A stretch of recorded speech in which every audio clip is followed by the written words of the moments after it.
संजीव अपने दोस्तों राघव और प्रतीक के साथ बियर बार में बैठकर बियर पी रहा था। संजीव आज बहुत खुश लग रहा था। अरे यार, आज की पार्टी में तो मजा आ गया।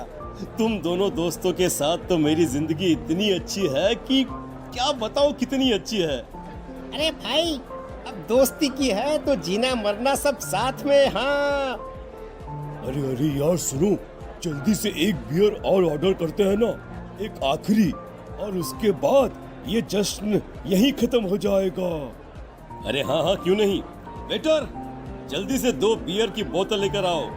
आज मेरे दोस्तों को जश्न मनाना है, क्यों? इतने में वहां पर एक बहुत सुंदर लड़की छोटे छोटे कपड़े पहनकर हाथ में बियर की बोतल लेकर उसके पास आती है।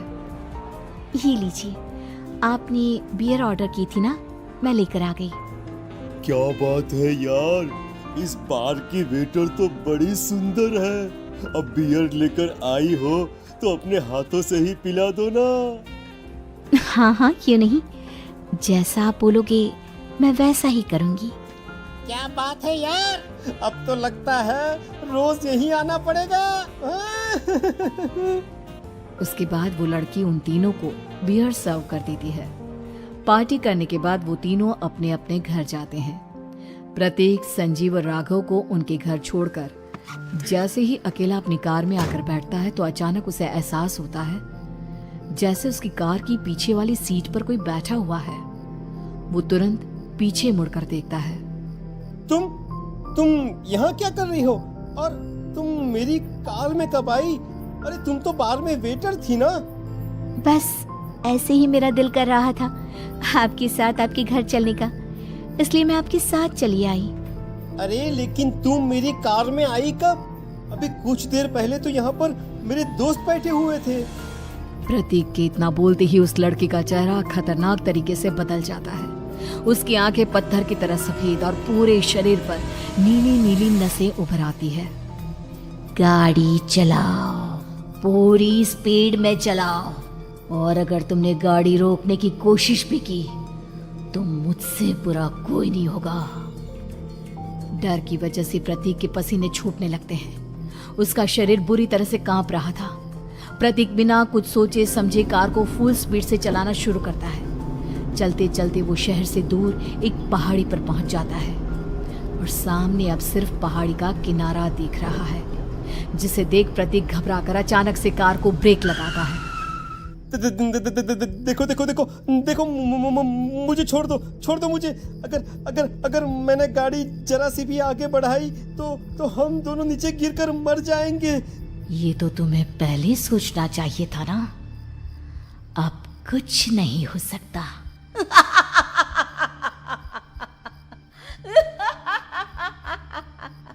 छोड़ दो मुझे।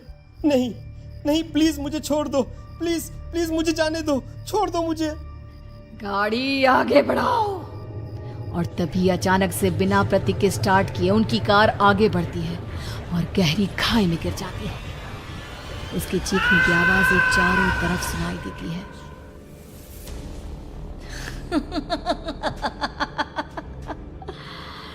तुझे मारकर मेरे कलेजे में जल रही आग को थोड़ी शांति तो मिल गई, लेकिन अभी ये कहानी खत्म नहीं हुई। और फिर अगले दिन राघव और संजीव को पता चलता है कि प्रतीक की पहाड़ी से नीचे गिरकर मौत हो गई।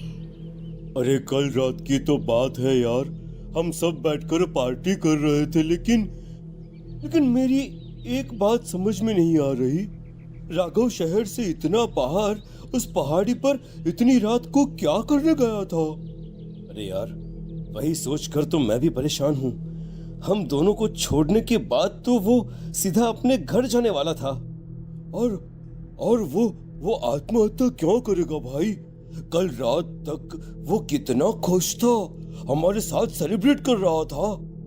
हाँ, लेकिन पुलिस ने तो यही कहा है कि प्रतीक ने अपनी कार को जानबूझकर पहाड़ी से नीचे गिरा दिया और आत्महत्या कर ली। अरे यार संजीव, मेरी तो कुछ भी समझ में नहीं आ रहा है।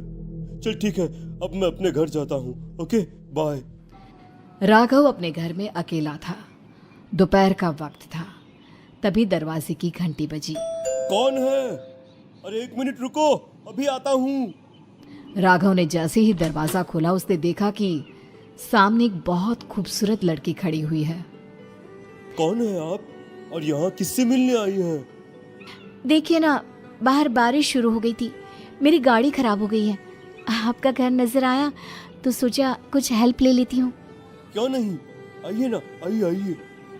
मेरे कपड़े पूरे भीग चुके हैं, क्या आपके पास टॉवल मिलेगा प्लीज? राघव अपने बाथरूम से एक टॉवल लाकर उस लड़की को देता है। थैंक यू सो मच, अब मैं चलती हूँ। अरे इतनी क्या जल्दी है?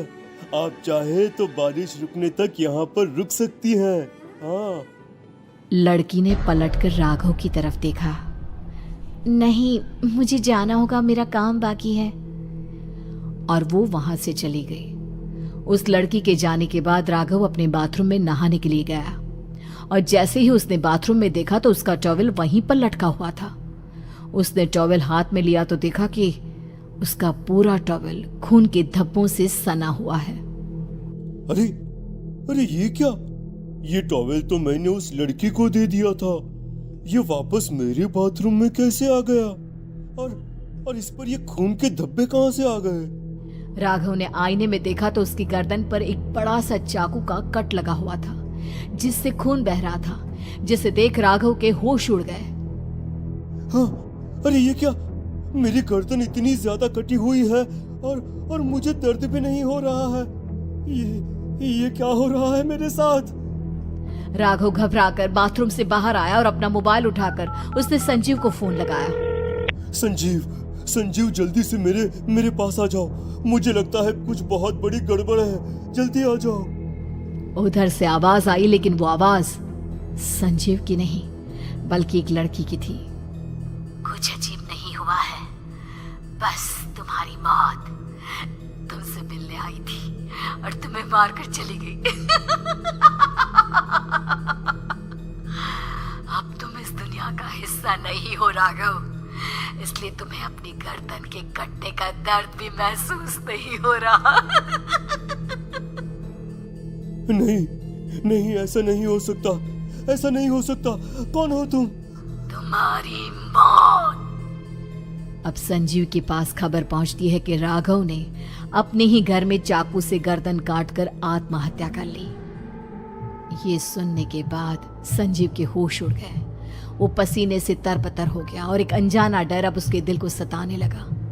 संजीव के साथ ही उसका एक छोटा भाई राजीव भी रहा करता था। अपने भाई को इस तरह परेशान देखकर राजीव उसके पास आया। अरे भैया, क्या हुआ भैया? आप इतने घबराए हुए क्यों लग रहे हैं? प्रतीक और राघव की मौत, मेरा मतलब मेरी कुछ समझ में नहीं आ रहा भाई। अचानक से मेरे दोनों दोस्तों ने आत्महत्या क्यों कर ली? अरे वो तो मेरी भी समझ में नहीं आ रहा है भैया। हाँ, हो सकता है कि कोई परेशानी होगी और इसीलिए उन्होंने ऐसा किया होगा। हाँ, लेकिन दोनों की जिंदगी में एक साथ परेशानी और दोनों का इतनी खतरनाक तरीके से आत्महत्या करना, कहीं ऐसा तो नहीं मैं भी मर जाऊंगा? अरे आप ऐसी बातें क्यों कर रहे हैं भैया? वैसे ही मैं इतना परेशान हूँ। जब से अंजलि ने मेरा साथ छोड़ा है तब से सब कुछ बहुत अजीब सा हो गया है। रोज रात को डरावने सपने आते हैं। ऐसा लगता है जैसे अंजलि बार बार मेरे सपनों में आकर मुझे डराने की कोशिश करती है। अंजलि का नाम सुनते ही संजीव की आंखें फट गई और उसके गले में आवाज अटक गई। उसके चेहरे पर घबराहट साफ नजर आ रही थी।